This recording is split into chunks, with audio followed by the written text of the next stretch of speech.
Uniform civil code Bihar सहित पूरे देश में यह चर्चा का विषय बना हुआ है और बिहार में इस पर खासा चर्चा हो रहा है। कारण है कि बिहार में जो सरकार है एनडीए की, जिसमें alliance partner Janata Dal United और बीजेपी है, उनके बीच इसमें कैसे सामंजस्य बैठेगा, ये सवाल है, ये प्रश्न उठ रहा है बार बार। अब ऐसे में नीतीश कुमार यानी जो जनता दल यूनाइटेड के मुखिया हैं, बिहार के मुख्यमंत्री हैं, वो क्या इस पर स्टैंड लेते हैं, इस पर सबकी नजर बनी हुई है।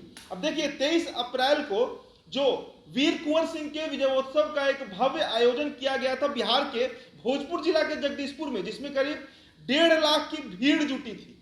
भाजपा के लगभग सभी बड़े और दिग्गज नेता मंच साझा कर रहे थे और देश के गृह मंत्री और बीजेपी के शीर्ष नेता अमित शाह भी उस सम्मेलन में आए थे। अमित शाह ने मंच से यूनिफॉर्म सिविल कोड लागू करने की बात कही थी। उन्होंने कहा था कि जिन जिन राज्यों में भाजपा की सरकार है या किसी के सहयोग से सरकार चल रही है, उन सभी राज्यों में सामान्य नागरिक कानून जो है वो अब लागू किया जाएगा। अब ऐसे में बीजेपी में एक और नेता हैं जो हमेशा चर्चा का विषय बनते हैं, विवादित विषय बन जाते हैं, सुशील कुमार मोदी की हम बात कर रहे हैं।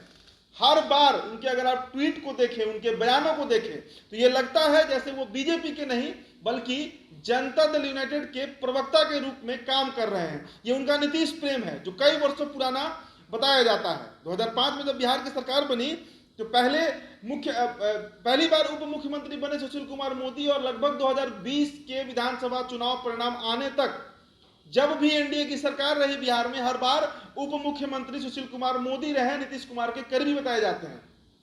अब देखिए सुशील कुमार मोदी ने अब अपनी ही पार्टी के वरिष्ठ नेता और केंद्रीय गृह मंत्री अमित शाह के संबोधन पर सफाई दी है। जी हां, सुशील मोदी ने कहा है कि मैंने कभी भी बिहार में कॉमन सिविल कोड लागू करने की बात ही नहीं कही है। आरा में अपने भाषण के दौरान केंद्रीय गृह मंत्री अमित शाह ने यह कहा था कि बीजेपी शासित राज्यों में कॉमन सिविल कोड लागू किया जाएगा। इसकी शुरुआत जो है वो उत्तराखंड पायलट प्रोजेक्ट के तौर पर की जाएगी।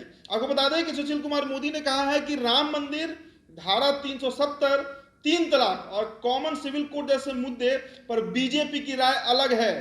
पार्टी जहां दूसरे दलों में के साथ सत्ता में है, वहां केवल आम सहमति के आधार पर ही निर्णय लिया जाएगा। इसका मतलब हुआ कि बिहार में जब तक नीतीश नहीं चाहेंगे तब तक कॉमन सिविल कोड लागू नहीं किया जा सकेगा। सुशील कुमार मोदी ने सिविल कोड के मसले पर सफाई देते हुए नजर आ रहे हैं और सीधे तौर से वो ये बात कह रहे हैं कि बीजेपी जो है वो बिहार में नीतीश कुमार के सहयोग से ही सरकार का हिस्सा बनी हुई है। ऐसे में अगर नीतीश कुमार नहीं चाहेंगे कि बिहार में सामान्य नागरिक कानून लागू हो, यानी common civil code, uniform civil code लागू हो, तो बिहार में बीजेपी चाहकर भी, अमित शाह के कहने पर भी यहाँ पर नहीं लागू करवा पाएगी। अब देखिए यह बेहद विवादित विषय बनता जा रहा है, क्योंकि एक तरफ देश के गृह मंत्री खुले मंच से बिहार की भूमि पर यह बात कहकर जाते हैं, दूसरी तरफ नीतीश कुमार इस पर चुप्पी साधे हुए हैं और तीसरी तरफ बीजेपी के ही पूर्व उप मुख्यमंत्री रहे बिहार के सुशील कुमार मोदी जो हैं इस पर बिहार के सीएम का पक्ष रख रहे हैं। तो मसला क्या है,